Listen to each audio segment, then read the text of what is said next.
আসসালামু আলাইকুম প্রিয় ভিউয়ার্স, কেমন আছেন সবাই? আশা করি ভালো আছেন। আমি আছি আলহামদুলিল্লাহ, ভালো মোটামুটি। তো রমজান চলে গেল, আজকে 27শে রোজা চলে গেল, আগামী 28শে রোজা রাত আসছে। ইফতার করলাম আলহামদুলিল্লাহ। দেখতে দেখতে একটা মাস চলে গেল। আমাদের রমজানের পালন করছে আল্লাহ আমাদের একটা মাস রোজা করে ঈদ দিবে আনন্দ করার জন্য। ছোটো বড়ো ধনী গরিব সবাই যেন আমরা ঈদের আনন্দ উপভোগ করতে পারি।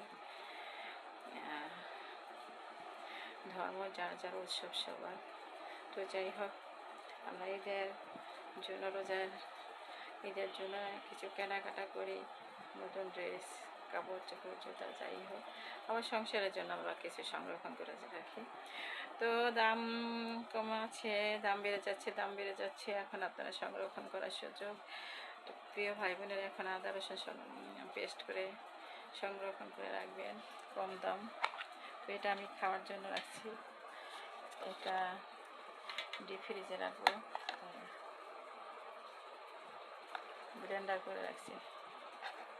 আদা রসুন, এখানে আদা রসুন পেঁয়াজ মিক্স, সাথে জিরা আছে, যে একটু কালো কালো দেখা যায় না, এটা জিরা। তো এই যে এটা একটু কম কম রাখতে হয়, না হয় ফ্রিজে রাখলে বড়া পেয়ে ফুলে ওঠে, পরে খোলা যায় না।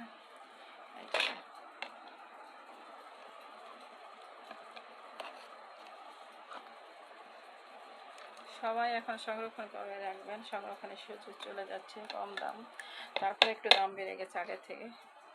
আমি এই রসুন আনছি আজকে 70 টাকা কেজি, তো এর আগে ছিল 40 টাকা 50 টাকা কেজি।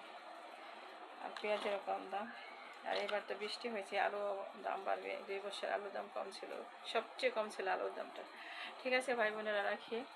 আমার ছোটো ইউটিউব চ্যানেলটি লাইক দিয়ে সাবস্ক্রাইব করে আমাকে সাপোর্ট করবেন, প্লিজ প্লিজ প্লিজ। রাখি, সবাই আদা রসুন সংরক্ষণ করে রাখুন। আসসালামু আলাইকুম, আল্লাহ হাফেজ।